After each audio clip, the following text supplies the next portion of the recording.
हरे कृष्णा कृष्णा कृष्णा हरे हरे हरे राम राम राम हरे हरे।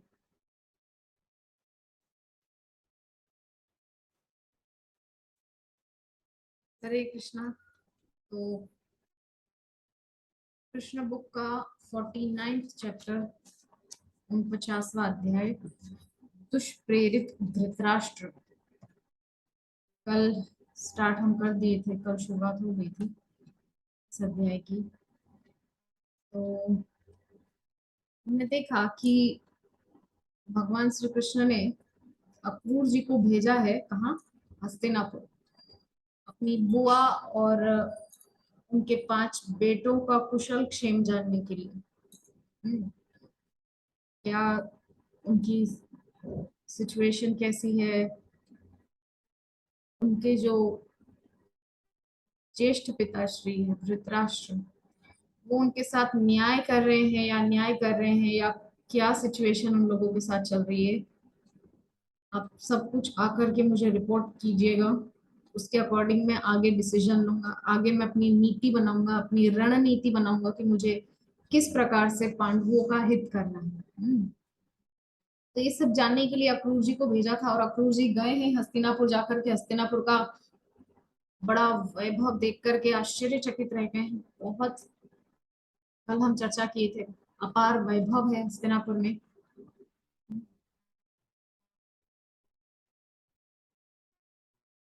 तो हम चर्चा किए थे कि सब कुछ महल वगैरह देख लिया, धृतराष्ट्र कैसे विदुर और भीष्म की नीतियों को ना मान करके अपना मनमाना तरीके से चल रहा है, और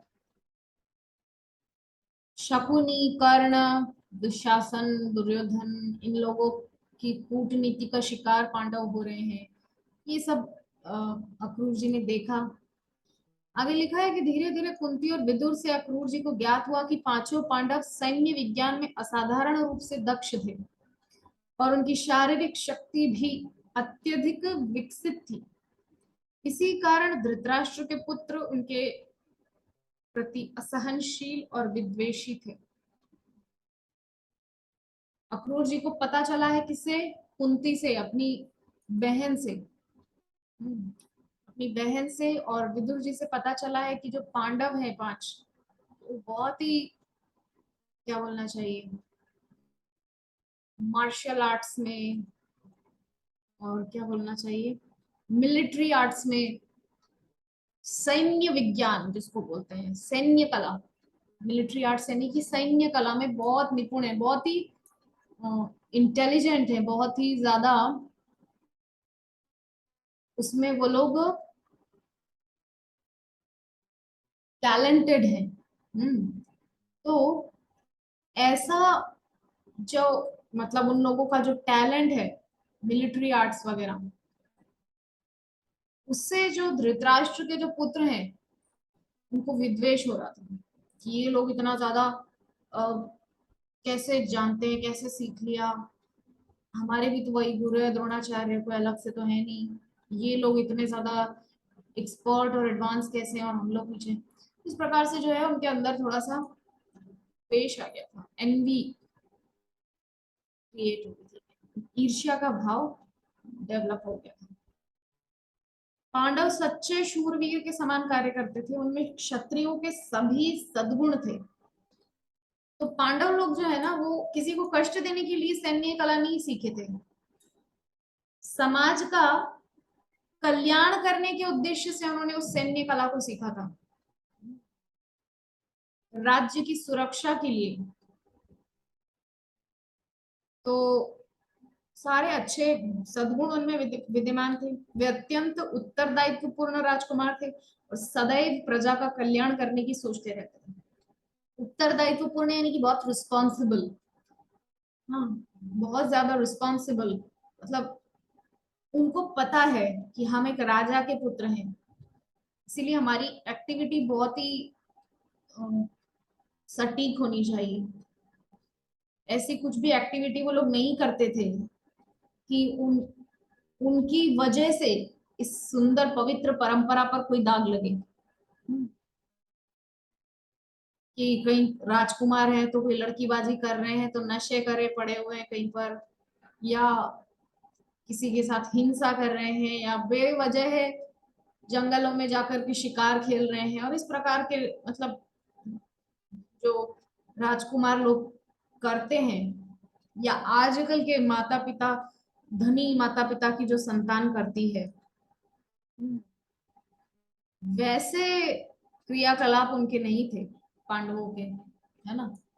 पांडवों के जो क्रियाकलाप थे वो बहुत रिस्पॉन्सिबल थे। उनको ज्ञात था कि हम एक बहुत बड़ी परंपरा, एक बहुत बड़ी वंश परंपरा के प्रतिनिधि हैं, इसीलिए हमको बहुत सोच समझ के सब कुछ करना चाहिए। उनकी क्रियाकलाप बहुत सावधानी पूर्वक वो लोग किया करते थे। स्त्रियों से कैसे बात करनी चाहिए, बच्चों से कैसे बात करनी चाहिए, अपने से बड़ों से कैसे बात करनी चाहिए, गुरु वर्ग से कैसे बात करनी चाहिए, और जो क्या बोलते हैं, युद्ध में जो सामने वाली पार्टी होती है, विपक्ष दल जो होता है, जो युद्ध करने के लिए है, उनसे कैसे बात करनी चाहिए, जो दूसरे राजा के दूत आते हैं कभी मिलने के लिए, तो उनसे कैसा व्यवहार करना चाहिए, मतलब सारी तरह से सर्वगुण संपन्न शब्द में यहाँ पर एक बोल करके खत्म कर दूंगी इस बात को। ऐसे पांचों पांडव हैं, सबका भला चाहते थे सदैव। अक्रूर जी को यह भी ज्ञात हुआ कि धृतराष्ट्र के ईर्ष्यालु पुत्रों ने पांडवों को विष देकर मारने का प्रयास किया था। अक्रूर जी को पता चला विदुर जी से और कुंती से कि विष देने की भी साजिश हुई थी भीमसेन को। अच्छा, यहाँ पे एक पॉइंट आ रहा है कि पांडव जो है वो सदैव प्रजा का कल्याण करने की सोचती। यदि भी ऐसा नहीं है कि दुर्योधन प्रजा को मारने पीटने लगता था, नहीं, वो भी प्रजा का भला चाहता था, लेकिन भगवान के भक्तों से विद्वेष करने के कारण समूल नष्ट हो गए कौरव, भगवान के भक्तों से विद्वेष करने के कारण। ठीक है, ये तो वैसी बात हो गई कि आप भक्ति नहीं कर रहे हो लेकिन आप बहुत वो काम कर रहे हो, क्या हॉस्पिटल खुलवा रहे हो समाज में, और ऐसे सब काम कर रहे हो, लेकिन आप भगवान की भक्ति नहीं कर रहे हो, तो जीवन का जो मूल उद्देश्य आप वही नहीं कर रहे हो, तो आप क्या बोलते हैं वो, सारी रात चप्पू चलाया लेकिन नाव वहीं की वहीं खड़ी हुई, क्योंकि उसका खूंटा ही नहीं खोला था, रस्सी नहीं खोली थी खूंटे पे से, तो नाव आगे बढ़ेगी कैसे, वो वाला बात है ना। तो अक्रूर जी कुंती के चचेरे भाई थे, अतः उनसे मिलने के बाद कुंती ने अपने पैतृक संबंधियों के विषय में पूछना आरंभ किया। तो कुंती महारानी अपने रिश्तेदारों के विषय में पूछ रही है, जन्मभूमि के बारे में पूछ रही है, भाई बहन माता पिता भाई भतीजे, इस सब के बारे में पूछ रही है। कृष्ण बलराम के विषय में पूछा है, और पूछा है कि क्या वे दोनों भक्त वत्सल भगवान मेरे पुत्रों को याद करते हैं। तो क्या बलराम जी हमारा स्मरण करते हैं। तो इस प्रकार से कुंती को ऐसा लग रहा था कि बहुत सारे भयंकर सिंहों के बीच में वो हिरनी अपने छोटे छोटे बच्चों को लेकर के रह रही, किसी प्रकार से ऐसा लग रहा था। तो पांडु की मृत्यु के बाद कुंती को उन लोगों के साथ रहना मजबूरी थी, क्या कर सकते हैं। जबकि धृतराष्ट्र के बेटे सब सब समय यही प्लानिंग में रहते थे कि किस तरह से पांडवों को मौत के घाट उतारा जाए।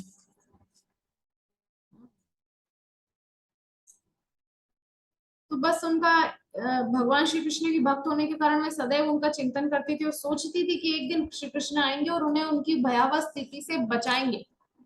देखिए, कृष्ण पर जो विश्वास है माता कुंती को, उसके बल पर उनको पूरा यह यकीन है कि एक ना एक दिन इन सभी स्थितियों से हम लोग उबर पाएंगे।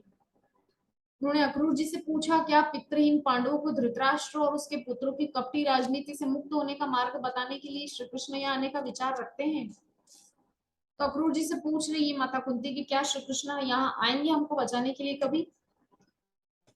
अक्रूर जी से इन सब विषयों पर चर्चा करके कुंती स्वयं को असहाय अनुभव करने लगी।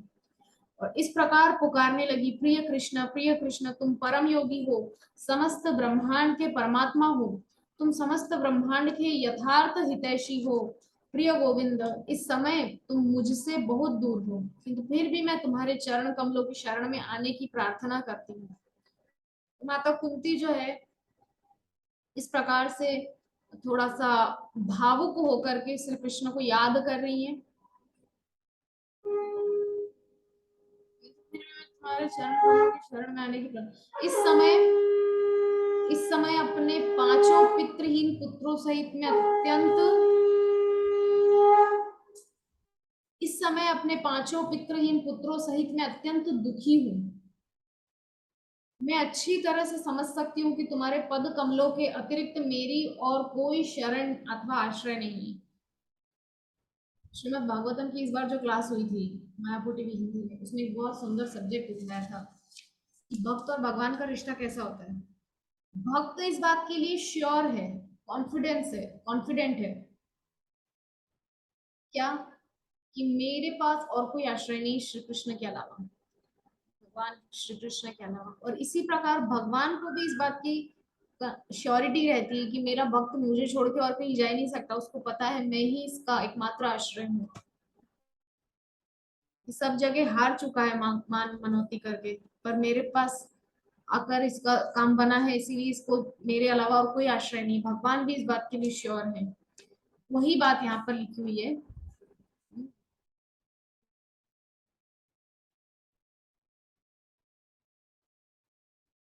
तुम श्री भगवान हो, अतः तुम्हारे चरण कमल सभी दुखी आत्माओं को मुक्ति दे सकते हैं। केवल तुम्हारी दया से ही प्राणी बारंबार जन्म मृत्यु के बंधन से सुरक्षित रह सकता है। जन्म मृत्यु जरा व्याधि के इस भयंकर चक्र से मुक्ति केवल और केवल श्री कृष्ण की कृपा से ही प्राप्त हो सकती है। वही बात यहाँ पर माता कुंती कह रही है। प्रिय कृष्ण, तुम परम शुद्ध सब परमात्मा तथा सभी योगियों के स्वामी हो। मैं क्या कह सकती हूँ, मैं तुमको केवल सादर प्रणाम कर सकती हूँ। कृपया मुझे पूर्ण रूपेण शरणागत भक्त को स्वीकार करो। तो अपने आप को पूर्ण रूपेण समर्पित कर रही हैं माता कुंती और उनसे भगवान से चाह रही है कि आप ही हमारा हमारा मतलब ये दुख टाल सकते हैं। यद्यपि श्री कृष्ण वहां उनके सम्मुख उपस्थित नहीं थे, फिर भी कुंती ने उनकी स्तुति इस प्रकार की मानो वे श्री कृष्ण के सम्मुख उपस्थित थी। कुंती के चरण चिन्हों पर चलकर ऐसा करना किसी के लिए भी संभव है। मतलब माता कुंती वहां पर जो है भगवान श्री कृष्ण की, हरे कृष्ण माता जी। हरे कृष्ण माता जी, हरे कृष्ण माता जी। हरे कृष्ण माता जी। तो माता कुंती इस प्रकार से भगवान की स्तुति कर रही है मानो भगवान उनके सामने उपस्थित हो। यहाँ पर कह रहे हैं कि हम लोग भी उनके चरण चिन्हों पर चल करके इस प्रकार से भगवान से अपना संबंध जोड़ सकते हैं।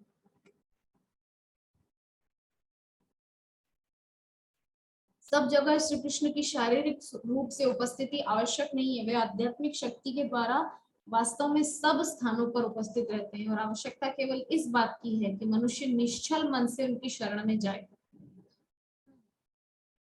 हमको यहाँ पर तकनीक बताई जा रही है कि हमको कैसे निश्चल होकर के भगवान की शरण में जाना है। जब कुंती अत्यंत भावपूर्वक श्री कृष्ण की स्तुति कर रही थी तब वे स्वयं को रोक न सकी और अक्रूर जी के समक्ष उच्च स्वर से क्रंदन करने लगी। विदुर जी भी वहां उपस्थित थे। अक्रूर जी तथा विदुर जी दोनों के हृदय पांडवों की माता के प्रति सहानुभूतिपूर्ण विचारों से भर गए। वे कुंती के पुत्र युधिष्ठिर भीम अर्जुन नकुल सहदेव का यशगान करके उन्हें सांत्वना देने लगे। तो माता कुंती उस समय विदुर जी और अक्रूर जी के सामने रो रही है, तो दोनों के दिल पसीज गए। तो दोनों ने मिलकर क्या किया, पांचों पांडव का गुणगान गाने लगे माता कुंती के सामने, जिससे उनको थोड़ा अच्छा फील होगा। यह कहकर के उनके पुत्र असाधारण रूप से बलशाली हैं और कुंती को उनके विषय में चिंतित नहीं होना चाहिए। अक्रूर जी और विदुर जी ने उन्हें सांत्वना दी। उन दोनों ने यह भी कहा कि उनका जन्म यमराज इंद्र तथा वायु जैसे महान देवताओं से हुआ था। ये जो पांचों पांडव हैं ये सब देवताओं के अंश हैं, इसीलिए बहुत महान है। अक्रूर जी ने घर वापस जाकर कुंती और उनके पांचों पुत्रों की अत्यंत विषम परिस्थिति का विवरण श्री कृष्ण को देने का निश्चय किया। वे सर्वप्रथम धृतराष्ट्र को सद परामर्श देना चाहते थे, जिनका झुकाव अपने पुत्रों के पक्ष में तथा पांडवों के विरोध में था। तो अक्रूर जी ने पहले सोचा कि धृतराष्ट्र से जाकर मिल लेते हैं।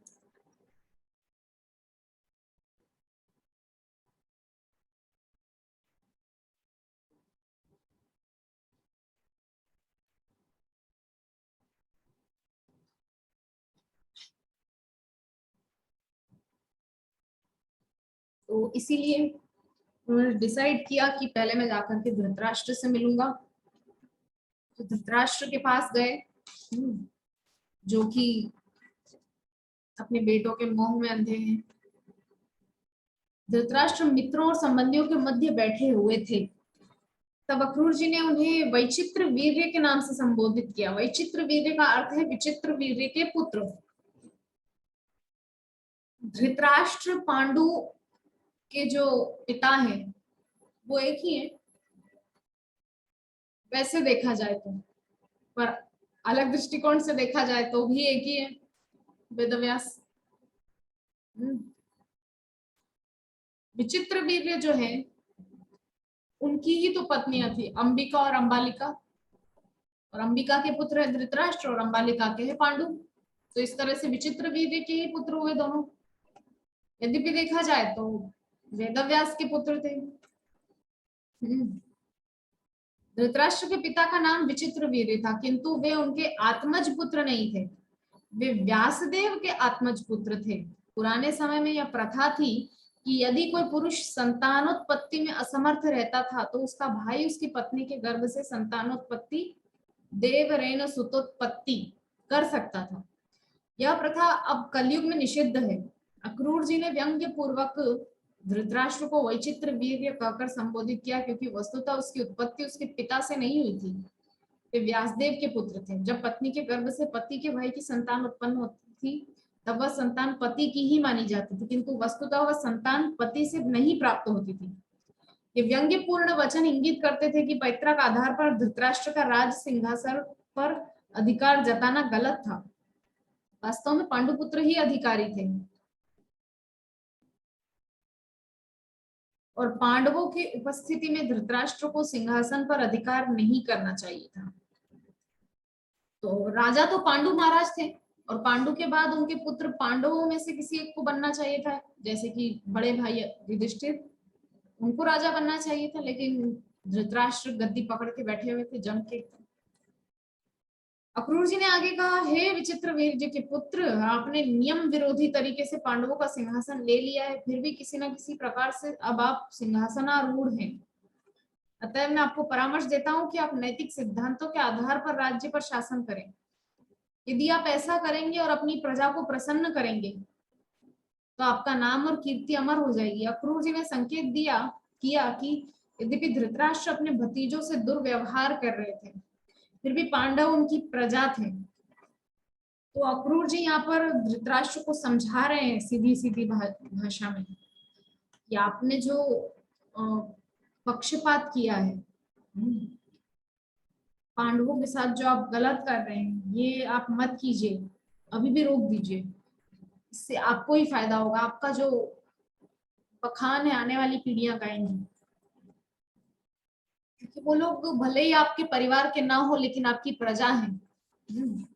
यदि आप उन्हें राज सिंहासन के स्वामी ना मानकर उनसे अपनी प्रजा के समान व्यवहार करें, तब भी आपको निष्पक्ष रूप से उनके हित का चिंतन इस प्रकार करना चाहिए जैसे वे आपके अपने ही पुत्र हों। पहले के समय में राजा लोग जो होते थे ना, वो राजा लोग प्रजा को पुत्र के समान देखते थे और यही विधान है, राजा के लिए यही विधान था कि वे प्रजा को पुत्र के समान देखे, अपनी संतान के समान। लेकिन आजकल के तो राजा ऐसे करते नहीं है, वो तो पहले अपना घर भरते हैं, फिर प्रजा तो जाए भाड़ में, हमको लेना देना नहीं, है ना। इस प्रकार की नीतियां लेकर के चलते हैं। तो अक्रूर जी कह रहे हैं कि आप उनको प्रजा मान करके तो कम से कम उनके साथ पक्षपात मत करिए, उनके साथ निष्पक्ष रहिए। किंतु यदि आप इस सिद्धांत का पालन नहीं करेंगे और इसके विरुद्ध कार्य करेंगे तो प्रजा में आपकी निंदा होगी और अगले जीवन में आपको नरकी स्थिति में रहना पड़ेगा। अतएव मैं आशा करता हूं कि आप अपने पुत्रों और पांडु पुत्रों के साथ एक समान व्यवहार करेंगे। अक्रूर जी ने संकेत किया कि यदि धृतराष्ट्र पांडवों और अपने पुत्रों से समानता का व्यवहार नहीं करेंगे तो निश्चय ही चचेरे भाइयों के दोनों वर्गों के मध्य युद्ध होगा। तो अक्रूर जी निकट भविष्य का जो है उन्होंने यहाँ पे थोड़ा सा खटका दे दिया धृतराष्ट्र को, ताकि उसकी बुद्धि में बात घुस जाए। क्योंकि पांडवों का उद्देश्य न्याय संगत था, अतः उनकी विजय होगी और धृतराष्ट्र के पुत्रों का वध हो जाएगा। ये एक भविष्यवाणी थी जो अक्रूर जी ने धृतराष्ट्र से की। देखिए, अक्रूर जी ने पहले ही भविष्यवाणी कर दी थी कि आपके बेटे मरेंगे और पांडव जीतेंगे। लेकिन तभी दिमाग में नहीं घुसा धृतराष्ट्र। फिर भी नहीं समझा। अक्रूर जी ने आगे धृतराष्ट्र को उपदेश दिया, इस भौतिक जगत में कोई भी सदैव किसी का साथ नहीं दे सकता है। भाग्यवश हम एक परिवार, एक समाज, एक समुदाय अथवा एक राष्ट्र में एकत्र होते हैं, किंतु सबको यह शरीर एक न एक दिन त्यागना पड़ता है। अतः अंत में हम सबको अलग होना ही पड़ता है। अतएव किसी को परिवार के सदस्यों से अनावश्यक रूप से स्नेह नहीं करना चाहिए। धृतराष्ट्र का मोह अनुचित भी था और इससे यह लगता था कि वे अल्प बुद्धि हैं। धृतराष्ट्र अपने पुत्रों से मोह कर रहे हैं, लेकिन पांडवों के साथ जो है दुर्व्यवहार कर रहे हैं। लेकिन उसको सम व्यवहार करना चाहिए धृतराष्ट्र को, कि ये अगर मेरे पुत्र नहीं है तो कौरव भी मेरे पुत्र नहीं है। वो सिर्फ नाटक चल रहा है यहाँ पे संसार में। जब तक शरीर है तब तक के पुत्र हैं, जब शरीर छूट जाए तो कौन किसका पुत्र, कौन किसका बेटा, कौन किसको जानता है। शरीर छोड़ के कोई कौन से लोक में जाएगा, वहां से चिट्ठी आती है क्या कि बेटा हम फलाने फलाने लोक में पहुंच गए। शरीर छूटने के बाद कभी चिट्ठी आई है वहां से? नहीं। कभी मैसेज आया व्हाट्सएप पे कि बेटा शरीर छूटने के बाद मैं गोलोक वृंदावन पहुंच गया हूँ सकुशल, आप लोग अपना ध्यान रखना? नहीं। कौन किसको याद करता है, कौन किसको जानता है? शरीर छूटने के बाद कोई किसी को नहीं जानता। कौन किसका बेटा, कौन किसकी बेटी, कौन किसका पति, कौन किसकी पत्नी, किसी से किसी का कोई लेना देना नहीं है। तो सरल शब्दों में कहें तो अक्रूर जी ने संकेत किया कि धृतराष्ट्र के इस दृढ़ पारिवारिक प्रेम का कारण तथ्य के प्रति उनका पूर्ण अज्ञान अथवा नैतिक सिद्धांतों की ओर अंधापन था। मतलब जो तथ्य है उसको नहीं समझ पा रहे थे, अंधे होकर बैठे थे। वास्तव में अंधे होकर बैठे, सिर्फ आंखों से अंधे नहीं थे, चर्म चक्षुओं से अंधे नहीं थे, बुद्धि से भी अंधे थे।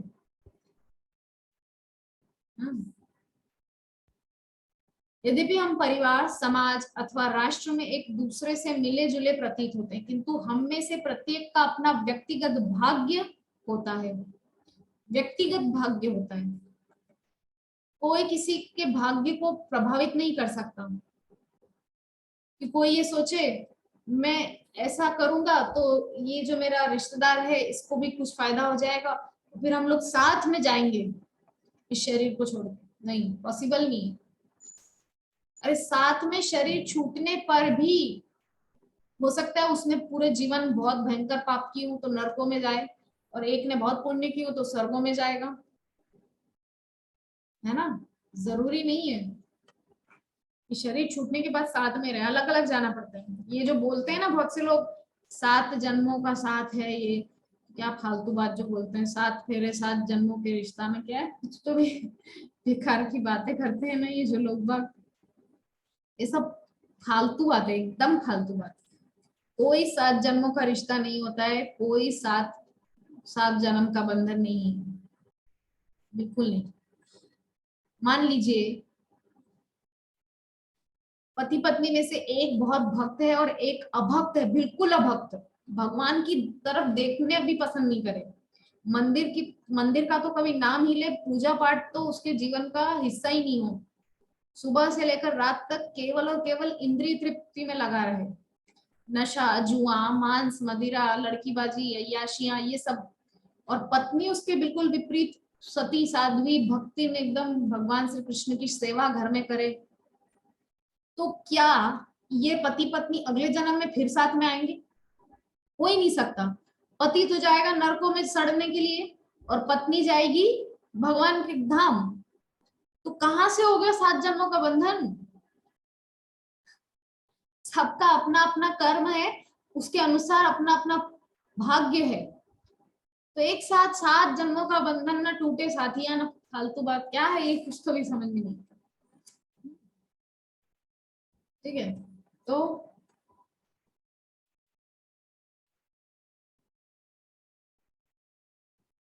प्रत्येक प्राणी अपने विगत व्यक्तिगत कर्मों के कारण जन्म लेता है, अतः प्रत्येक को अपने कर्म का फल व्यक्तिगत सुख अथवा दुख के रूप में भोगना पड़ता है।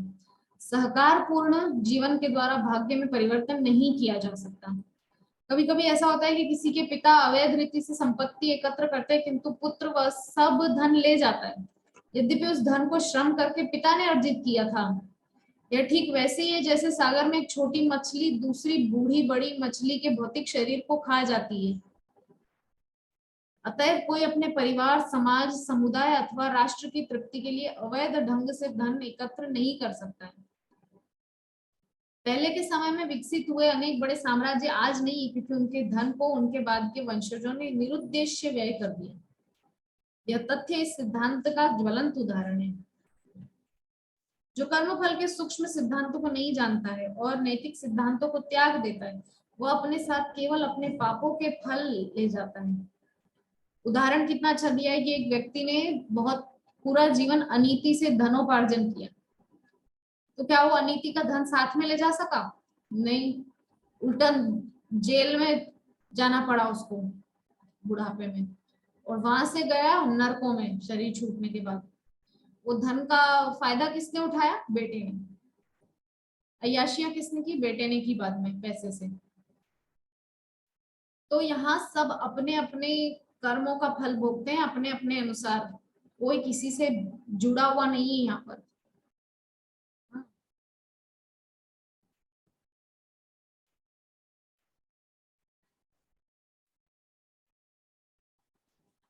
यह तथ्य इस सिद्धांत का ज्वलंत उदाहरण है। कहाँ पहुंच गए थे? उसकी छल से प्राप्त की गई धन संपत्ति कोई और ले जाता है और वह घोर नरक में चला जाता है। देखिए अभी उदाहरण दिया। अतएव किसी को भी उसके भाग्य में जितना लिखा है उससे अधिक धन एकत्र नहीं करना चाहिए, अन्यथा वह वास्तव में अपने हित के प्रति आंखें बंद कर लेगा। अपना स्वार्थ पूर्ण करने के स्थान पर वह अपने पतन के लिए उसके एकदम विपरीत कार्य करेगा। अक्रूर जी ने आगे कहा, प्रिय धृतराष्ट्र, मैं आपको परामर्श देता हूं कि आप भौतिक जीवन के तथ्य की ओर आंखें न बंद करें। भौतिक बद्ध जीवन को चाहे वह सुख में हो अथवा दुख में एक स्वप्न मानना चाहिए। ये बात तो बहुत सही कह रहे हैं अक्रूर जी। अच्छा, कभी कभी मान लीजिए हमारे परिवार में बड़ा अच्छा माहौल चल रहा है, बड़ा सुखद, सब मिलके एक साथ हंस बोल रहे हैं, बैठे हैं, कितना अच्छा लग रहा है ना। एकदम देखिए हमारा परिवार कितना क्या बोलते हैं, हंसता खेलता परिवार, ऐसे बोलते हैं। ठीक है, तो उस पल हम भूल जाते हैं कि 1 घंटे पहले इसी परिवार में झगड़ा चल रहा था, या हो सकता है 2 घंटे बाद फिर होने वाला हो। ठीक है, तो समझने वाली जो बात है वो ये है कि हम लोगों को ऐसा लगता है कि कितना सुख है या कितना दुख है, लेकिन असल में दोनों ही नहीं है, हमारा दोनों से वास्ता नहीं है।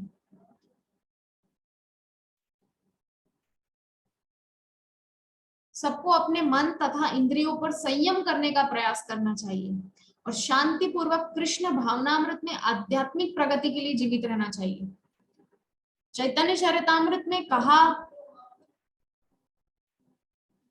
कहा गया है कि कृष्ण भावनामृत में स्थित व्यक्तियों के अतिरिक्त प्रत्येक व्यक्ति सदैव अशांत मन स्थिति में और व्याकुलता से पूर्ण होता है। यहाँ पर कह रहे हैं, देखिए मान लीजिए माता जी आपका ही उदाहरण देती हूँ मैं, आपका पुत्र आया और आपसे बड़े अच्छे से बात की, आपको बहुत आनंद मिला कि आहा मेरा पुत्र कितना आज्ञाकारी है, मेरे से कितना प्रेम करता है। हो सकता है 2 घंटे बाद वही पुत्र आपसे झगड़ा करे, है कि नहीं? तो दोनों ही स्वप्न की स्थिति है। एक और उदाहरण देखिए, आप मान लीजिए एक मूवी देख रहे हैं, ठीक है, मूवी देख रहे हैं, उसमें बड़ा सुखी परिवार बताया गया, स्वर्ग का जैसा संसार, आहा हा, घर क्या घर होता है ऐसा, न जाने क्या क्या मूवी आती थी पहले, है ना?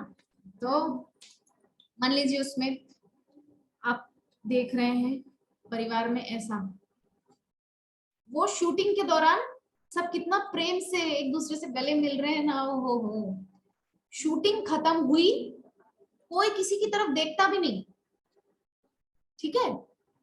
धर्मेंद्र अपने कांच को देख करके निहार के अपना मेकअप सही कर रहा है, उधर हेमा मालिनी अपना मेकअप सही कर रही है। शूट खत्म होते ही, वो सीन खत्म होते ही किसी का किसी से कोई वास्ता नहीं। सिमिलरली उसी प्रकार से ये भी एक मूवी ही चल रही है, एक नाटक ही चल रहा है। जब तक शूटिंग चल रही है, आपका बेटा बहू पोता पोती बेटी दामाद बच्चे ये वो, ये भी शूटिंग चल रही है। जैसे ही आपका कट हुआ, शॉर्ट कट होता है ना, डायरेक्टर बोलता है कट, तो जैसे ही आपका शॉर्ट कट होगा, डायरेक्टर यानी कि काल यमराज बोलेगा वहां से कट, तो आपका शॉट खत्म हो जाएगा। फिर ना आप बेटा बेटी बहू पोता पोती को जानते हो, ना वो आपको जानते हैं, ना जानने आएंगे कि कहाँ गई माँ, कौन से लोक में गई, किसी से लेना देना नहीं, ठीक है? तो है ना स्वप्न की स्थिति। तो इसीलिए ये जो मूवी वगैरह बनती है ना, ये बिल्कुल देख करके ऐसे ही लगता है। अभी कुछ दिन पहले एकादशी थी ना, 24 जुलाई को, तो यहाँ पर मेरे दादा भाभी रहते हैं, बंगाली में हम लोग दादा बौदी बोलते हैं, तो मैं उनके घर गई थी, तो बौदी ने बड़ा सा टीवी, उस पे बाहुबली 2 मूवी लगा दिया, बोले मुझे ये मूवी बहुत पसंद है। अच्छी बात है, अब लगा दिया, चल रहा है मूवी, उसमें बड़ा रोमांटिक सीन आ रहा है, हीरो हीरोइन नाच रहे हैं, एकदम फूलों के बागान में नाच रहे हैं ये वो, हाँ ऐसा। तो मैं बैठे बैठे सोच रही हूँ कि ये जब तक ये शॉट चल रहा है तब तक दोनों एक दूसरे से चिपक रहे हैं, हाथ पकड़ के नाच रहे हैं ये वो, शॉट खत्म होते ही ना वो उसको जाने ना वो उसको जाने, वो अपने घर अपनी मर्सिडीज को उठा के जाए ना वो अपने घर अपनी BMW को उठा के जाए, कोई किसी को जानता नहीं। तो एक तो ये नाटक चल ही रहा है, एक तो ये मूवी चल ही रही है संसार में, इसमें और लोगों को मूवी देखने की इच्छा होती है। बाहुबली मूवी मेरी बॉडी देख रही थी, तो मुझे थोड़ा सा मन में लगा, अरे मैंने कहा ये क्या फालतू चीजें हैं। ऐसा अब नहीं। माता जी, अब नहीं देखने का मन करता है, न हाँ, मूवी, न सीरियल, न टीवी, न समाचार। समाचार कभी कभी यही में यूट्यूब में थोड़ा मोड़ा नजर पड़ जाता है तो 5 मिनट खोल के सुन लेते हैं। अब नहीं मन करता, इतना मन उचट गया है ना। कम हाँ, से कम जब से ये क्लास पकड़ाया है इसी को तब से बोलते सब हैं, कुछ खत्म हो गया। इसी को बोलते हैं स्पिरिचुअल एंजाइटी। मतलब जब से हायर टेस्ट मिला है, मतलब उच्च स्वाद मिला है ना, तो नीचे के स्वाद, जो निचले स्वाद है ना, वो तुच्छ हो गए, छोटे हो गए, है कि नहीं? कल की बात है, कल मैं एक मूवी को देखने के लिए बड़ा प्लान कर रही थी कि मूवी देखूंगी, लेकिन बाद में मुझे ग्लानि हो रही है कि क्या है, मैं क्यों मूवी देखने के लिए इतना पागल हो रही हूँ, मैं कब से मूवी देखने के लिए ऐसा करने लगी। उसके बाद से मैंने देखा तक नहीं उस मूवी की तरफ। मैं लैपटॉप या फोन या जो भी खोलती हूँ, लेक्चर लगाती हूँ या मेरा फेवरेट कीर्तन लगा के काम करती हूँ। मूवी जाए भाड़ में, चाहे कॉमेडी हो, चाहे ट्रेजेडी हो, चाहे रोमांटिक हो या कुछ भी हो, है तो वो ड्रामा। ड्रामा मतलब क्या होता है? नाटक, नौटंकी, जिसमें असलियत नहीं है, वहां पे नाटक कर रहे हैं वो लोग, जिसमें तथ्य नहीं है कि नहीं? तो जो नाटक है, उस नाटक के प्रति हम इतना सीरियस क्यों हो? पहले होता था, सच कह रही हूँ माता जी, एक समय में जब मैं स्कूल जाया करती थी, तब वो सीरियल स्टार्ट हुआ था, कौन सा, कसौटी जिंदगी की। बाप रे बाप, दिमाग खराब रहता था, सब समय टेंशन बहुत रहता था, अगला सीन क्या होगा। बहुत अब प्रेरणा को तो घर से निकाल दिया मिस्टर बजाज ने, अब क्या मिस्टर बजाज वापस प्रेरणा को अपने घर लाएंगे या नहीं? अनुराग ने तो कोमोलिका से शादी कर ली, अब बेचारी प्रेरणा का क्या होगा? ठीक है, आप देखे माता जी, बहुत पुराना सीरियल है। मैं जब थोड़ा मोड़ा जब 7 या 8 में थी मैं, तब इतनी पुरानी बात होगी, मैं याद नहीं कर पा रही हूँ। 2006 में उस तो, समय भक्ति नहीं थी, नहीं नहीं उस समय नहीं, उस समय भक्ति नहीं थी ना। नहीं था। 2006 में तो मेरी 12वीं कंप्लीट हो गई थी, मतलब 2011, नहीं नहीं, 2005, 4, 3, 2, 1, 2000 या 2001, करीब 20-22 साल पुरानी बात है। ठीक है, उस समय सीरियल के पीछे इतना पागलपन था, कहानी घर घर की, कसौटी जिंदगी की, ये सब के एकता कपूर का जो एक के फॉर्मूला चलता था ना, घर घर में औरतें पागल थी उसके पीछे। कोमोलिका ने कैसी साड़ी पहनी, हम भी लाएंगे। कोमोलिका ने कैसे बालों की लट बना के घुमाई, हम भी घुमाएंगे। बड़ी सी बिंदी हम भी लगाएंगे, मांग का सिंदूर ऐसे आड़ा तिरछा हम भी लगाएंगे, ऐसे बड़े बड़े ज्वेलरी पहनेंगे। बहुत चला था ये ट्रेडिशन, उस समय ट्रेंड चला था, मतलब उन लोगों को फॉलो करने का। तो कहने का जो मतलब ये है कि उस समय कॉन्शियसनेस ऐसी थी मेरी, कि चिंतन में यही रहता था कि आज उस सीरियल में क्या होगा, काश हीरो हीरोइन मिल उसके जाएंगे, बाद कितना क्या अच्छा होगा, एक सारा परिवार मिल जाएगा, उसके फिर से उनका सुखी संसार चलेगा एक साथ, इस प्रकार से मतलब चिंतन में इसके दिमाग बाद लगा क्या रहता। होगा, लेकिन आज इसके बाद आज क्या होगा, हंसी इसके आती है। बाद एक वो सीरियल था, साथ निभाना साथिया, एकदम हाँ फालतू भैया। हाँ, ये सब सीरियल देखने का। आपके माता जी, आपका भक्ति कब से शुरू हुई है? एक मतलब पूरा एजुकेशन के बाद? नहीं नहीं माता जी, भक्ति का मतलब ऐसा नहीं कि मैं बिल्कुल लगातार भक्ति में ही रही। मेरा वो भी हो गया था कई बार, मतलब मैं भटक जाती थी। जैसे लगातार बुक्स ना पढ़ने से क्या होता है, इसका मतलब ये है कि अगर आप लगातार संग ना करो, भक्तों का संग ना करो, तो आप भटक जाते हो। क्योंकि मैं तो पढ़ाई भी जी। करती थी ना उस समय, तो पढ़ाई के साथ साथ में अगर आप भक्ति नहीं करोगे ना, तो भटक जाओगे। तो दोस्तों की संगत में सीरियल देखना, मूवी की बातें करना, गाने सुनना, नाचना, पार्टी करना, ये सब। पार्टी मतलब वैसी पार्टी नहीं, बर्थडे पार्टी। हम तो, हमारे गर्ल्स का ग्रुप था पूरा, तो हम बर्थडे पार्टी मनाते थे, ये इसकी पार्टी के लिए गिफ्ट इकट्ठा करेंगे वगैरह, ये सब चलता रहता था बस। हाँ, यही सब माइंड सेट रहता था। तो 2008 में जब श्री श्रीमद् भक्ति चारू स्वामी गुरु महाराज उज्जैन में मंदिर बनाए थे ना, तो उस समय मेरे माता पिता कुछ बुक्स लाए थे प्रभुपाद की। श्रील प्रभुपाद की बुक्स को पढ़ने से जीवन में परिवर्तन आया था, लेकिन धीरे धीरे धीरे वो बुक्स पढ़ना मैंने छोड़ दिया। बुक्स पढ़ना छोड़ा तो फिर भटक गई, फिर वही दोस्तों में, अपनी जिंदगी में, घर में हंसी मजाक ये वो सब, फिर चला गया सब कुछ। फिर बीच में पढ़ना शुरू किया, फिर चेंज आ गया, फिर भटक गए। इस प्रकार से हुआ, कंटिन्यूटी नहीं आ रही थी, मतलब निरंतरता नहीं थी भक्ति में। हाँ, भटकाव बहुत आ रहा था बीच बीच में। लेकिन धन्य है कोरोना काल, चाहे दुनिया का जितना भी अच्छा नुकसान हुआ हो कोरोना काल में, लेकिन मेरा तो बहुत फायदा हुआ, सच में बहुत फायदा हुआ। जी जी जी। दुनिया का नुकसान हुआ हो तो हुआ हो, मेरे को मतलब नहीं, मेरा तो बहुत फायदा हुआ। 2020 में जब लॉकडाउन लगा तो मैंने क्लास सुनना शुरू किया, अमोघ लीला प्रभु और ऐसे कुछ कुछ प्रभु जी लोगों को क्लास मैंने सुनना शुरू किया। और फिर अमोद लीला प्रभु।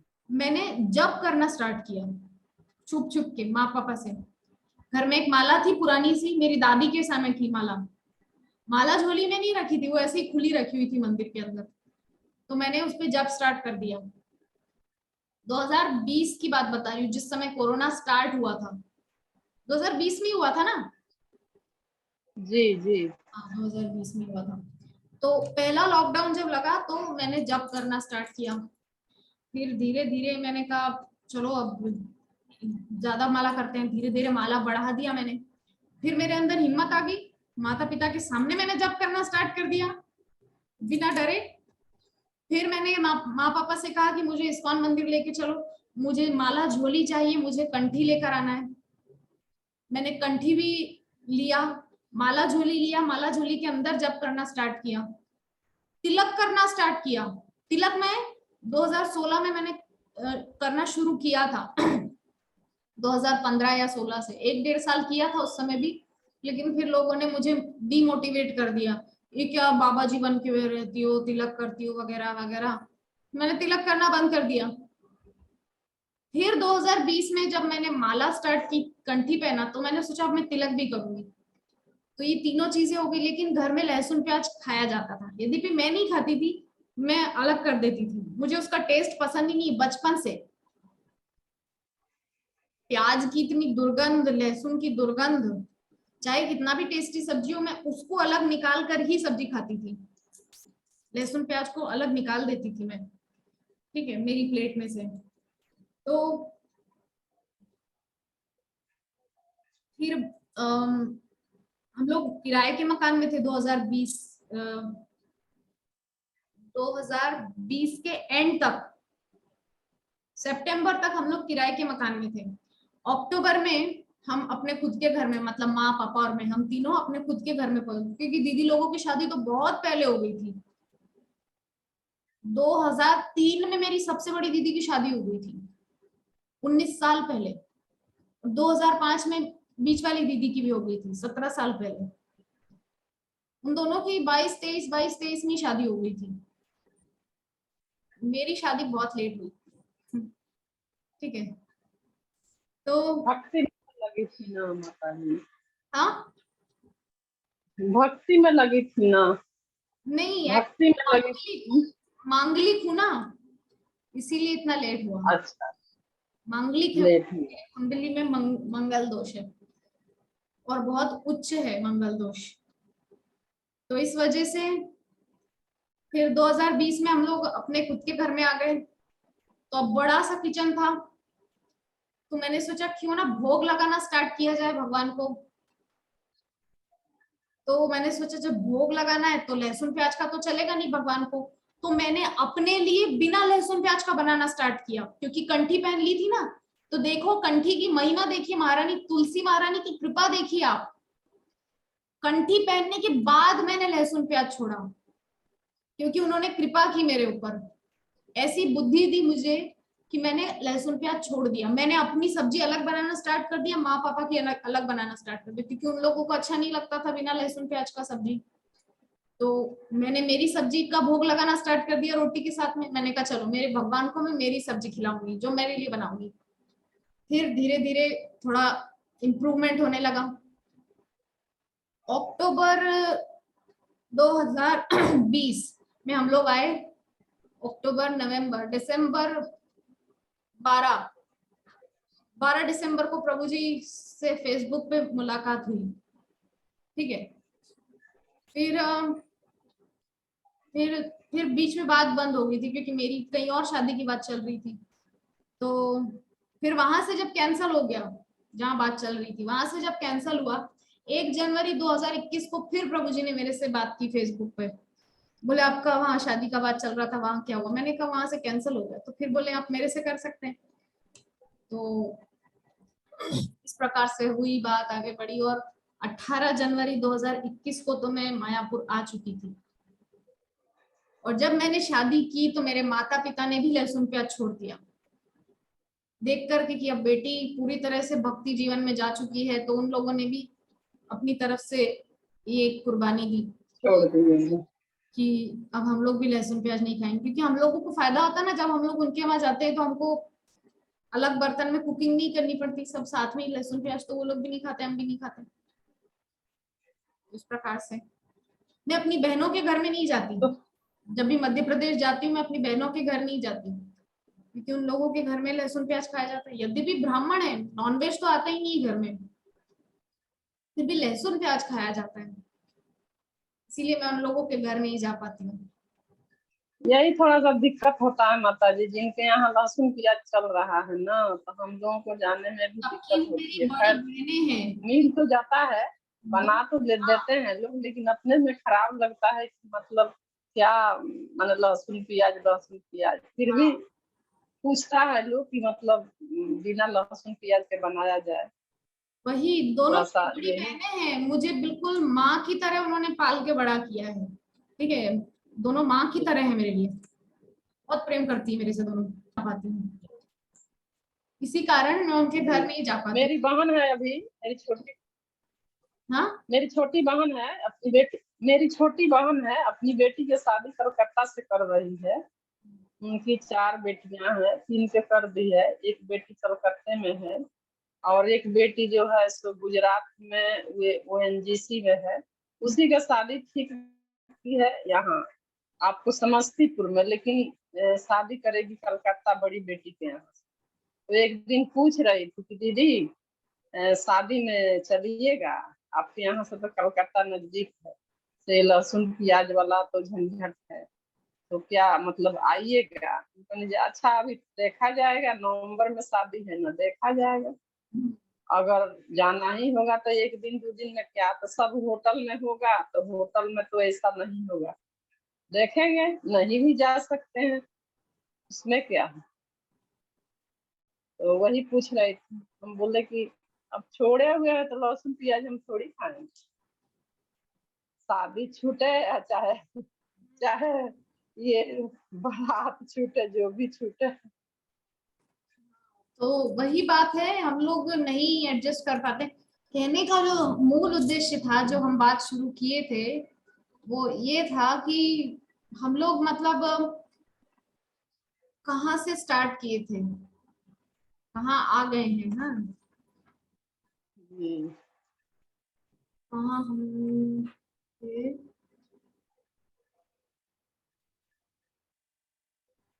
वही धृतराष्ट्र के बता रही थी कि धृतराष्ट्र ये थे, अरे पुत्र मुंह में थे, और कौन उनके। यहाँ पर वही बात लिखी हुई है कि जो लोग कृष्ण भावनामृत में स्थित हैं, उनके अतिरिक्त जो लोग हैं ना, वो सब समय अशांत रहते हैं, क्योंकि परिवार का मोह वगैरह ये सब चिंता रहती है ना।